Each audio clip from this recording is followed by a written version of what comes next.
どうも、マネキンです。今日も早速参りましょう。賃貸アパート入居シリーズ、入居審査、何をやってるの編。審査基準を暴露。さあやって参りました。入居審査、何をやってるの編。賃貸物件に申し込みをするときに避けては通れないのが入居審査ですよね。この審査に通らないと希望した物件にも入居できませんからね。入居審査に残念ながら通らなかった人も、これから審査でちょっと心配な方も、どんな審査項目があって何をチェックされているのか、それがわかるのがこの動画です。ちなみに、この私ですが、何を隠そう、管理会社の現役社員なんですね。だから皆さんの審査を扱う担当者でもあるんですね。私が担当する物件に入居申し込みがあるたびに、入居の合格不合格を判断する審査員でもあるんですね。やばそうなやつはバッサ審査不合格にして落としていってるのもこの審査員の私なんですよ。そうしたらね、この前入居審査に落ちた人に絡まれてしまったんですね。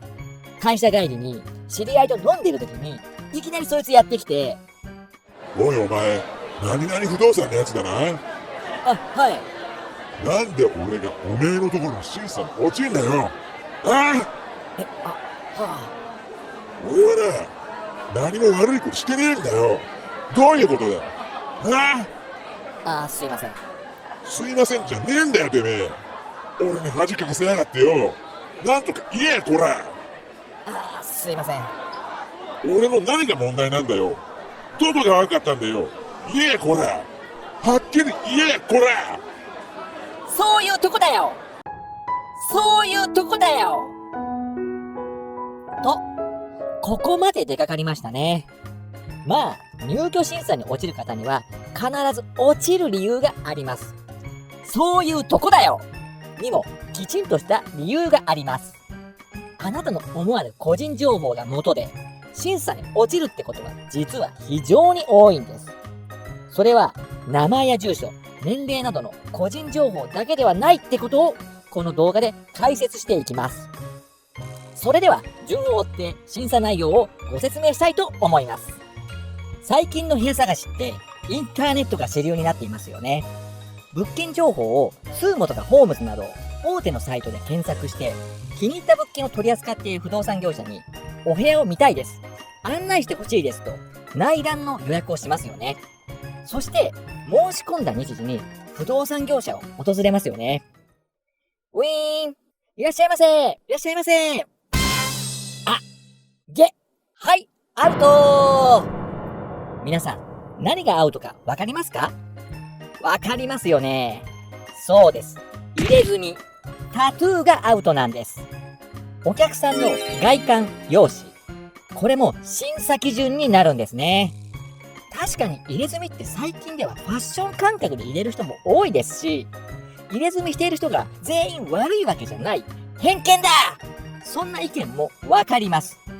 外国では入れ墨なんてタトゥーなんてもう普通のことですし、最近ではファッション感覚で入れ墨を入れる人も若い人には多いですから。だけど入れ墨の人は入居審査で落ちます。それはね、入れ墨の人を入居させると他の入居者からクレームが来る場合が多いんですよ。なんであんなやつを入居させたんだってね。またそのタトゥーを入れている人自体には問題なくても、そのお友達や知人がやんちゃな方が多かったりするんですよ。遊びに来た時に大騒ぎをしたり、物件の周辺に違法駐車をしたり、おまけに警察を呼ぶ事態になったり。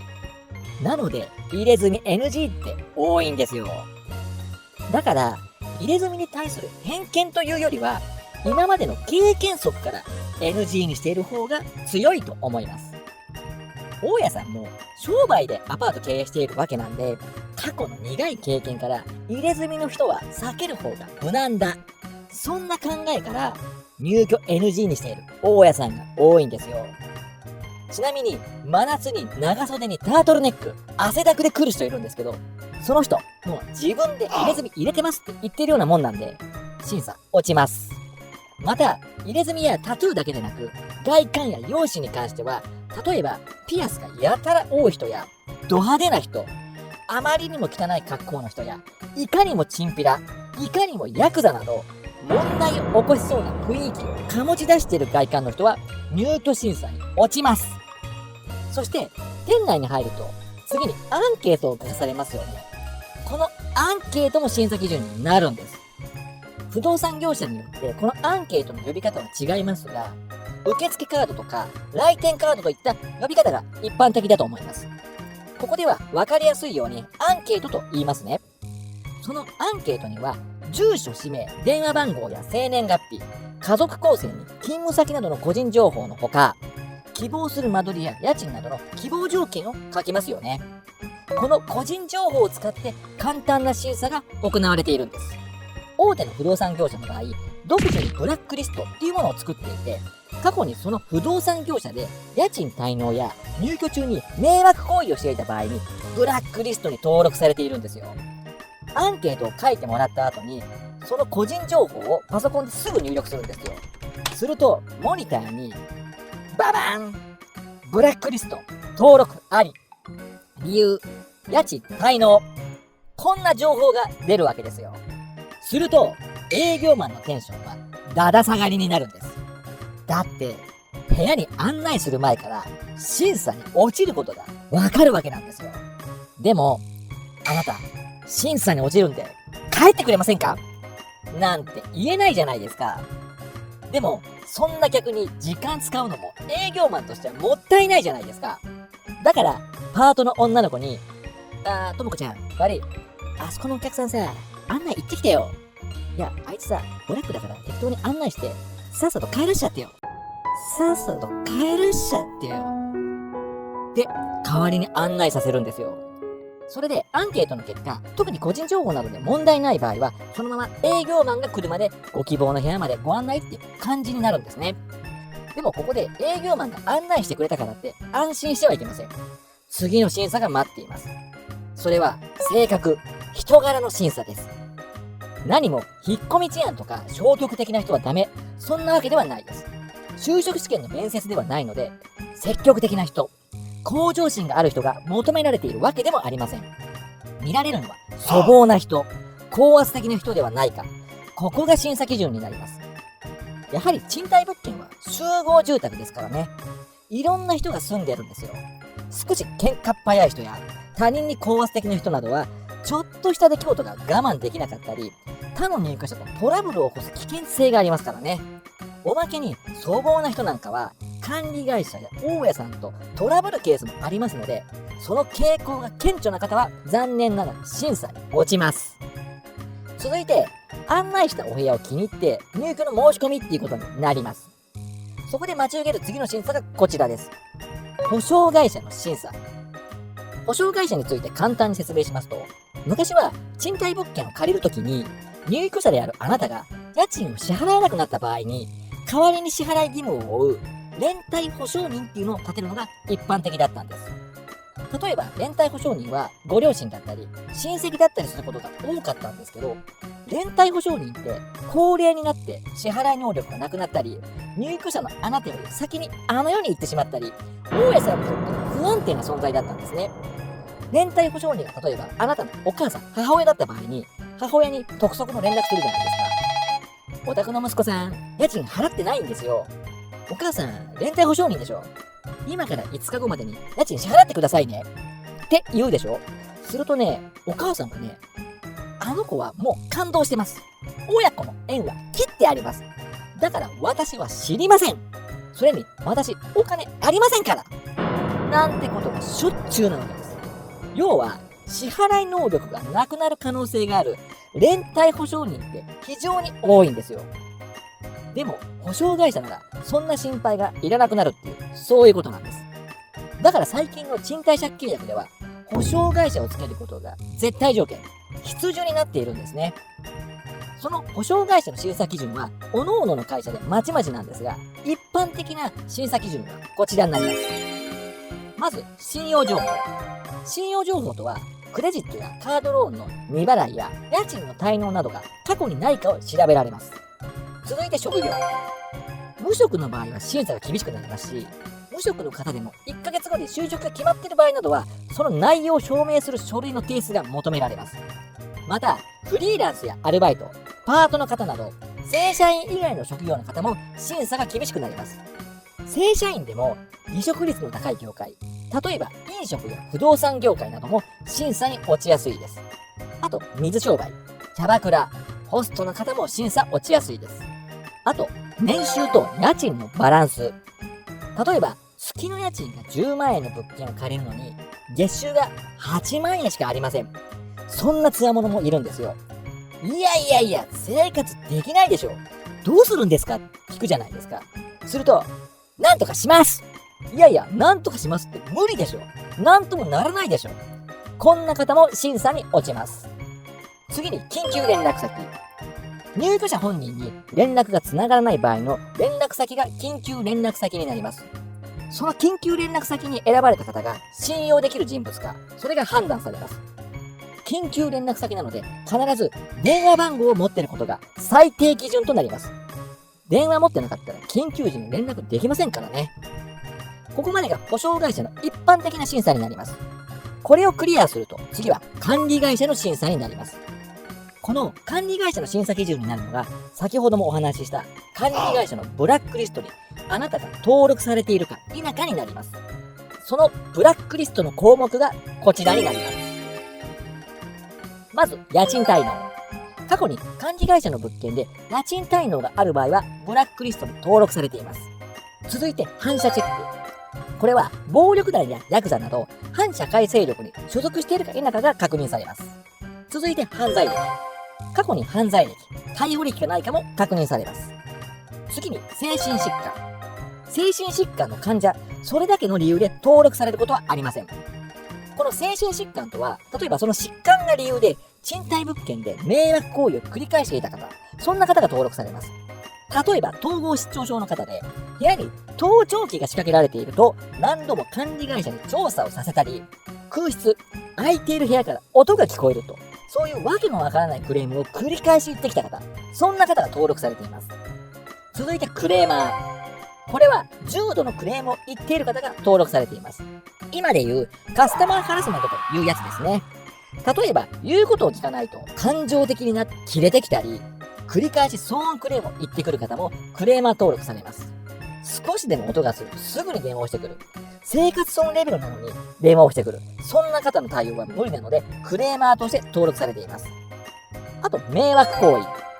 ゴミ出しのマナーを守れなかったり、迷惑駐車を繰り返したり、騒音を出したりなど、他の入居者の生活を妨げるような行為を繰り返す方は、集合住宅の生活に馴染まないとして登録されています。ここまでがブラックリストに関する項目になります。これ以外にも、管理会社によっては独自の審査基準を設けている場合があります。特に多いのがこちらの項目になります。まずは、運転免許証。運転免許証の末尾の数字。この数字は運転免許証の再発行を示す数字となります。再発行ということは何らかの理由で運転免許証をなくしているということです。身分証明書にも利用される大切な免許証を何回もなくしているようなだらしない人には部屋を貸したくないですよね。だから再発行回数を確認されるのです。この数字が3以上の方は注意した方がいいです。続いて自動車。来店時に乗ってきた車や申込書に記載されている車種で判断します。違法改造車は当然ダメですが、マフラーを改造してあったり、車庫端の車は NG となります。この車、車検通りますから。そんなこと言ってくる方がいますが、そうじゃないんです。車検ではなくて、入居審査なんです。車検が OK でも、うるさいマフラーは他の入居者からクレームが来るんですよ。だから NG なんです。車庫端も同じです。車庫端は駐車場の車の輪止めまで車をバックすることができないので、駐車区間からはみ出して車を止めている方がいるんですね。すると、隣の区画の利用者からクレームが来るんで NG になるんです。また、駐車区画に入らない車、例えば大きなトラックとか重機なんか、それら区画に入らない車を止めようと考えている方も NG になる可能性が高いです。そしてバイク。バイクって難しくって、基本的には 50cc 以下のバイクなら駐輪場の使用が OK なんですよ。でも、それ以上の排気量のバイクの場合は、駐輪場ではなく、駐車場に停めることが条件になる物件が多いんです。これを言うと、原動機付き自転車なら駐輪場を使ってもいいだろうと、そんなこと言う方がいるんですけど、原動機付き自転車、原付きって言うと、125cc までが自転車っていうことになりますが、125cc って結構大きなバイクになるんですよ。だから駐輪場のスペースをその1台だけでかなり取ってしまうんですよ。だから NG になるんです。基本的には 50cc 以下のバイクしか OK にはならないです。で、50cc 以下のバイクも基本的には先に行ってもらわないと後からトラブるので NG になる場合もありますので注意してください。ここまでが管理会社の審査基準となります。ブラックリストって業界共通のリストではなくて管理会社が独自に作っているリストになりますので、当然管理会社によっては基準が違うところもありますし、ブラックリストそのものがない会社もあります。ちなみに私が携わっているのもこの管理会社の審査になります。ただね、入居申込書を見ていると、なんていうか長年の勘で入居申込の内容的には問題がないんだけど、なんかこの人は引っかかるなっていう場合があるんですよ。あれ、この人本当に住むのかな？ルームシェアとかするつもりじゃないかな？いや、また貸しする気じゃないか？とかね。その点を疑問に思って追加で申込者に追求していくと、やっぱりまた貸しする予定があったんだ。やっぱり他の入居者といっぱい住んでタコ部屋にするつもりだったんだ。いやいやいや、こんなやつ入居させたら大きな問題になっていたよ。そんなこともあるわけです。だから入居審査は基本的に疑わしきは罰する。これが管理会社の入居審査なんです。そして、そんな管理会社の審査を通ると、最後は大家さんの審査になります。基本的に管理会社任せの大家さんが多いので、管理会社の審査が通れば、入居が OK になる可能性が非常に高いです。ただし、大家さんによっては入居を拒否されるケースもあります。その代表例がこちらになります。まず、外国人。最近は少なくなりましたが、外国人 NG の大家さんはまだまだいます。あと、同性。同性ってね、やっぱり生活している時に揉めるんですよ。喧嘩したりとか、そしてすぐに別れたりとか。ほんとね、すぐ別れると入居期間が短くなるんで、だから大家さんに毛嫌いされるケースが多いんです。そして、生活保護。生活保護はね、やっぱり生活が不安定だったり、生活保護に対するイメージが悪かったりだとか、そんな理由で NG になる場合が多いんです。続いて学生。学生の場合だと賃貸物件のルールを守らない方が意外といるんですね。やっぱり社会人じゃないですからね。夜中まで毎晩騒いだり、物件周辺の民家にまで迷惑をかけたり、だから入居 NG にしている大家さんが比較的多いんです。あと、高齢者。これはね、あの世に行く可能性が高いからなんですね。物件の敷地外であの世に旅立ってくれるんならいいんですけど、室内で旅立たれたらもう大変です。自然死なんで事故物件にはならないんですけど、印象が悪くなるじゃないですか。それに、あの世に旅立たれた後に身内がいなかった場合など、後始末が本当に大変なんですよ。そんな理由で NG になるケースが多いです。ここまでが大家さんに比較的多い審査基準になります。大家さんの OK が出たら、晴れて入居審査のすべての項目で合格したことになります。審査に合格した方、ご入居おめでとうございます。不合格の方、不合格になった理由を管理会社に聞かないでください。もし理由を聞かれても、審査機関に依頼してるんでわからないですとしか答えません。それに、分かっていても絶対に教えません。いかがでしたでしょうか？今回は賃貸物件の入居審査に関してご紹介しました。そもそも論として、なんで入居審査があるか皆さんご存知ですか？家賃滞納を未然に防ぐため？クレーマーの入居を防止するため？いや、残念ながらどれも違います。正解は、一度入居させたら追い出すことがとても大変だからです。家賃を滞納していても、めんどくさいクレーマーでもすぐに追い出せるなら入居審査など必要ありません。しかし、あなたが部屋を借りている権利、これを賃借権と言うんですが、これがとんでもなく強力な権利でして、建物を所有している権利、大家さんが持っている所有権よりも全然強い権利と言われています。賃借権は法律で手厚く保護されている権利なんですね。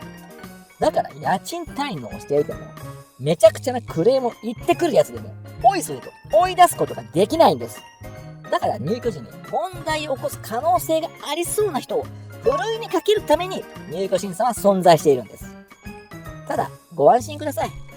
ほとんどの人はニーク審査に通ります。心配する必要はほぼほぼございません。今回の審査基準は業界の標準的な内容になっています。しかし、不動産業者によっては、もっと審査基準が緩いところ、厳しいところもあります。だから、日本のどこかにはあなたを待っている物件が必ずあります。それでは、賃貸不動産ニュース